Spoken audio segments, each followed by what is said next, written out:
All right, today is Monday, January 22nd, 2018. So the government has officially shut down as of the first few seconds of Saturday morning, and many Republicans around the House call for a release of a memo that could apparently put some people in trouble. My name is Jason Riley, and this is the Riley Report.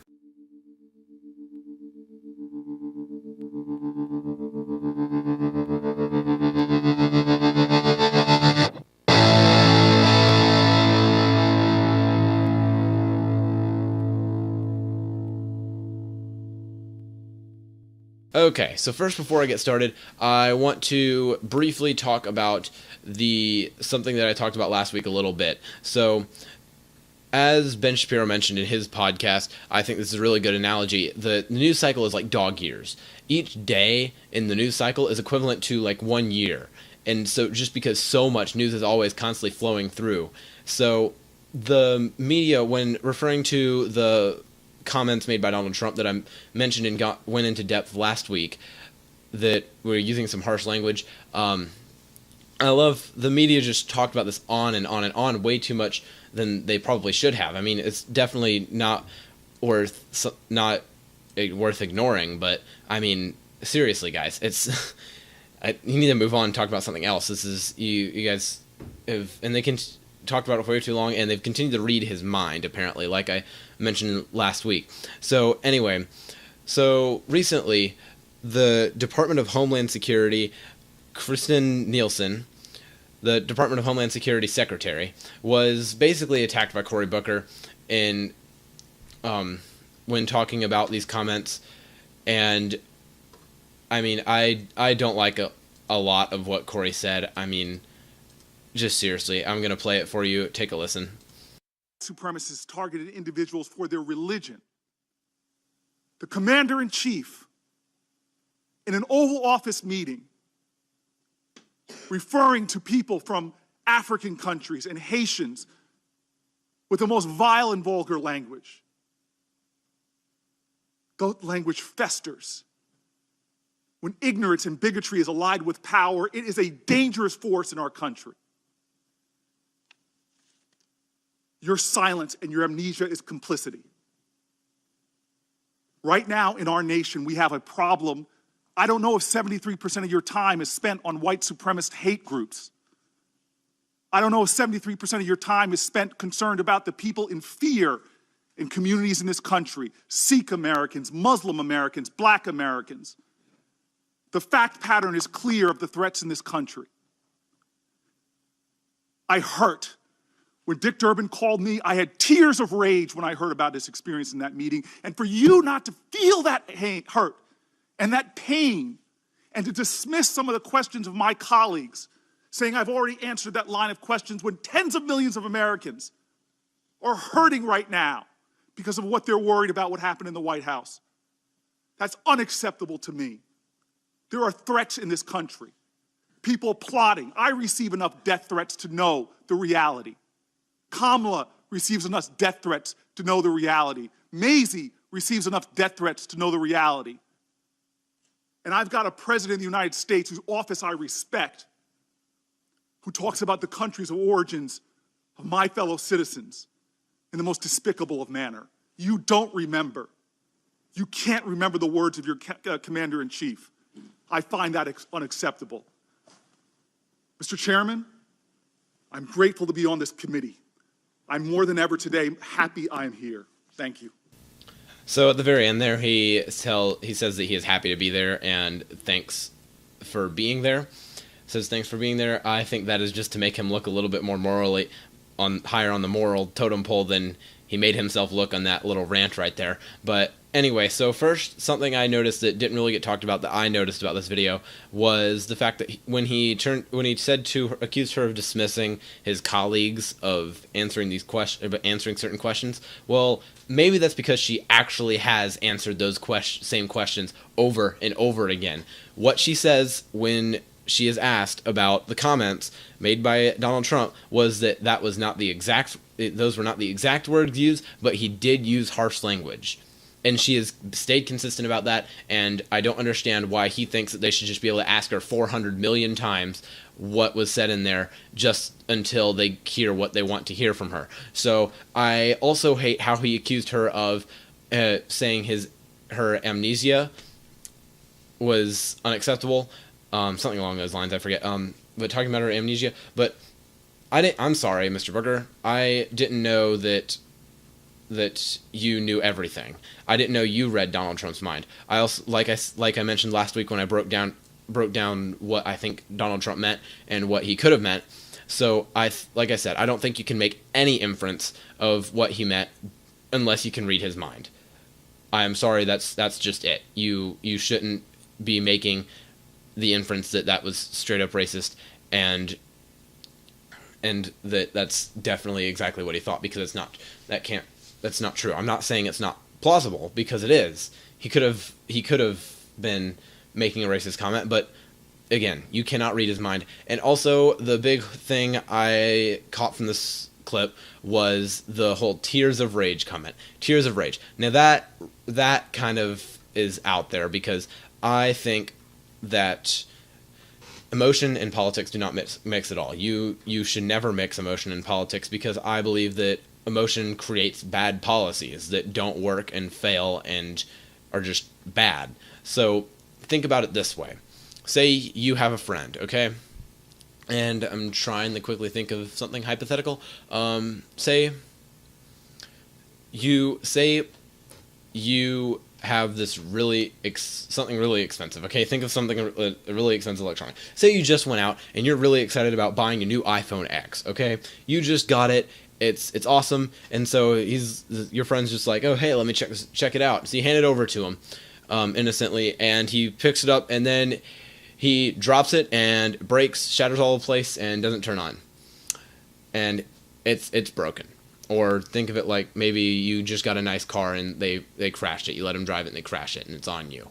So obviously you're going to be pretty mad at them. So the first thoughts that go through your head, the first ideas are not going to be good ideas. They're not.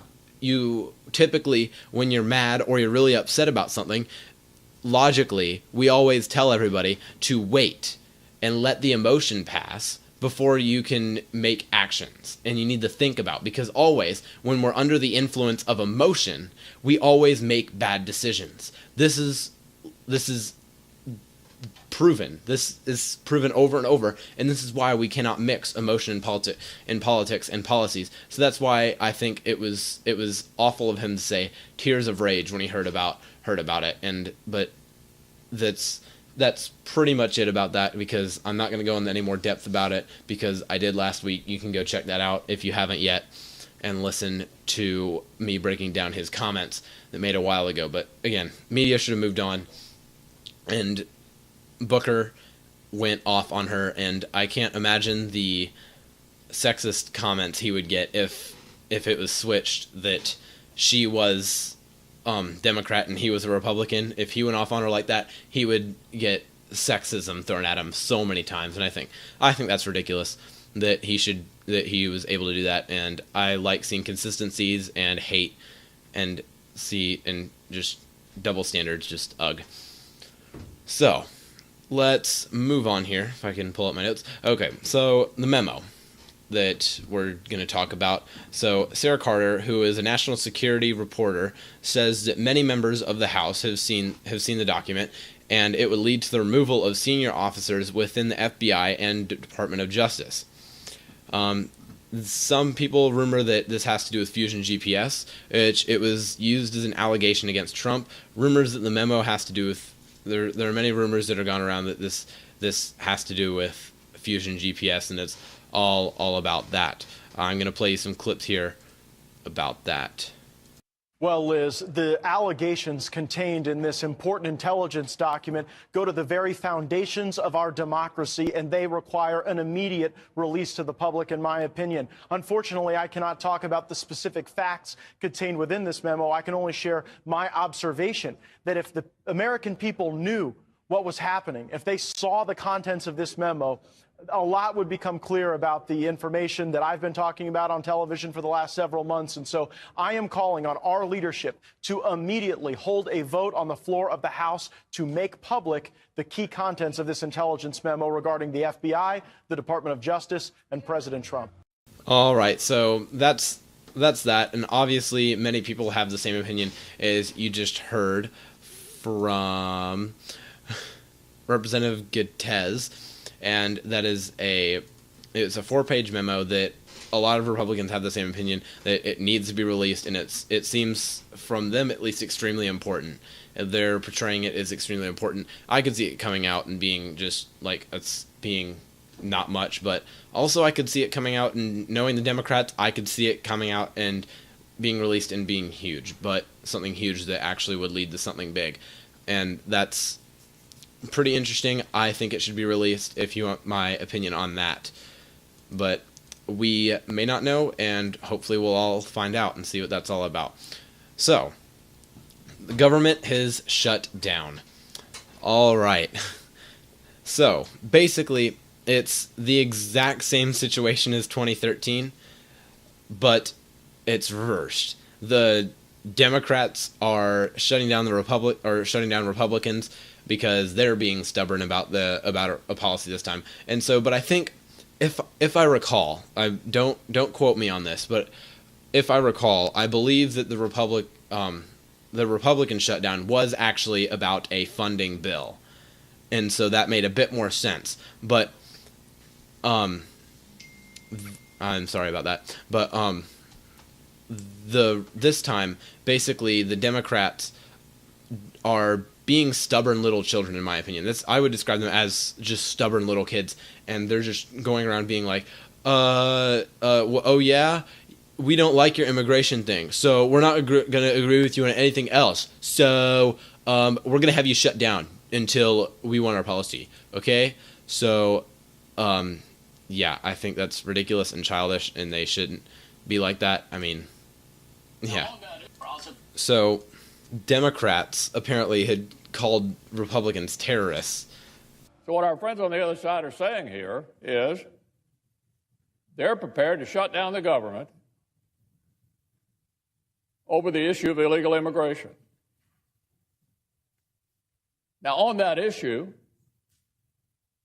there's a bipartisan interest in solving the DACA problem, but the president has given us until March.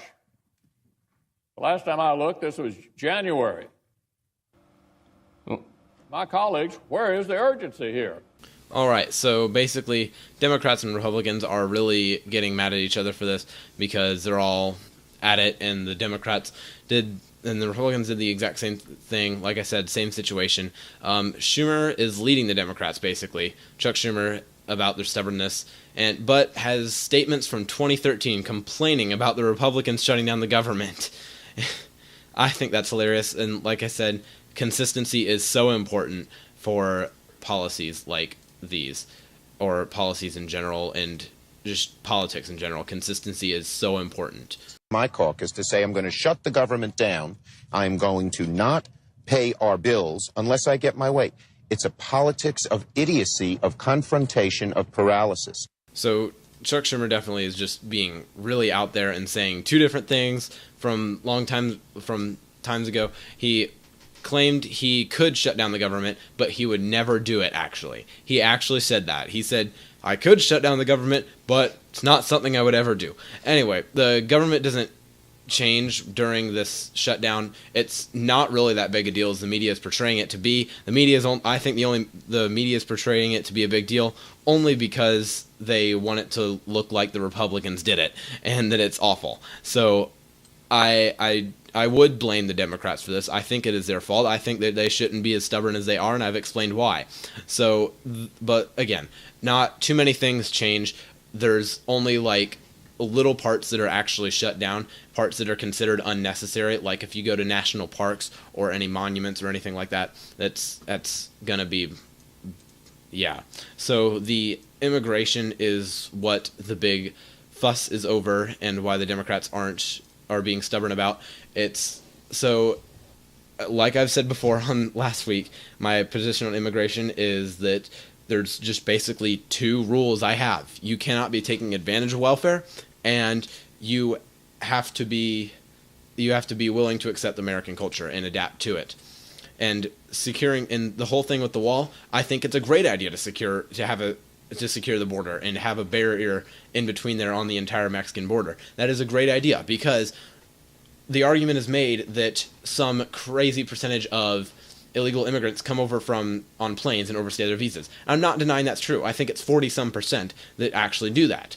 But also, a large percentage of people come over from the border. I think it's also another 40-some% just come straight over the border, walk over the border, and a wall would almost cut that number in half if they were stopped. So I think that is a great idea. Sure, a lot of people are still going to come over on planes, and we can work to fix that. But right now, the easiest issue to fix is people coming straight across the border, and that would be fixed by a Trump wall there. So I think that's a great idea.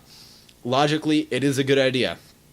And so what I think, and on Tucker Carlson, there are a few comments made on his show. I mean, I love his show. I try to watch it as much as I can, but sometimes I think he can say there's some stuff that be on there that he supports that is kind of out there, and here's a clip of that. And in fact, to go back to what your Swedish guest was saying, whatever the economic benefits, which are minimal and are not evenly distributed, the cultural transformation, which is what's happening in Sweden, other parts of Europe, and is what's happening in Arizona too, that's forever. In Arizona, a majority of the grade school children now are Hispanic. That means Arizona's future is as an Hispanic society. That means, in effect, the border has moved north. Okay, so with this comment, it doesn't make a lot of sense. So here's what I think he's trying to say. He's trying to say that since a lot of Hispanics and Mexicans are coming from the border and are staying in states like Arizona, and since the Mexican population is so high in Arizona, he's saying that basically the border has moved north. And I think that's a pretty ridiculous statement, because to be an American, you can be whatever skin color. It doesn't matter what skin color you are. If you're an American citizen, you are an American citizen, and you are an American. That's the great thing about America, that we have all different races and you can still be American. You can be Mexican, you can have roots from anywhere. That is something that I love about America that's so great. And so I think that hurts the general conservative movement, and Republicans, if you agree with that, I don't think people should. So I believe that is the biggest news.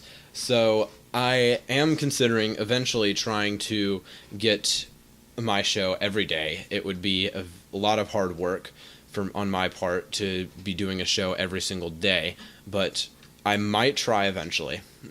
You can let me know. And so leave a review, subscribe, I would love it. And if you would like questions for me to answer on the show, you can email me at theRileyReportUSA@gmail.com. I will answer your questions on the show. And unless you specify not to, I just ask that you leave your name. And you can also, through that email, leave me reviews, comments, and that's it. So I will see you guys next Monday. Have a great week. My name is Jason Riley, and this is the Riley Report.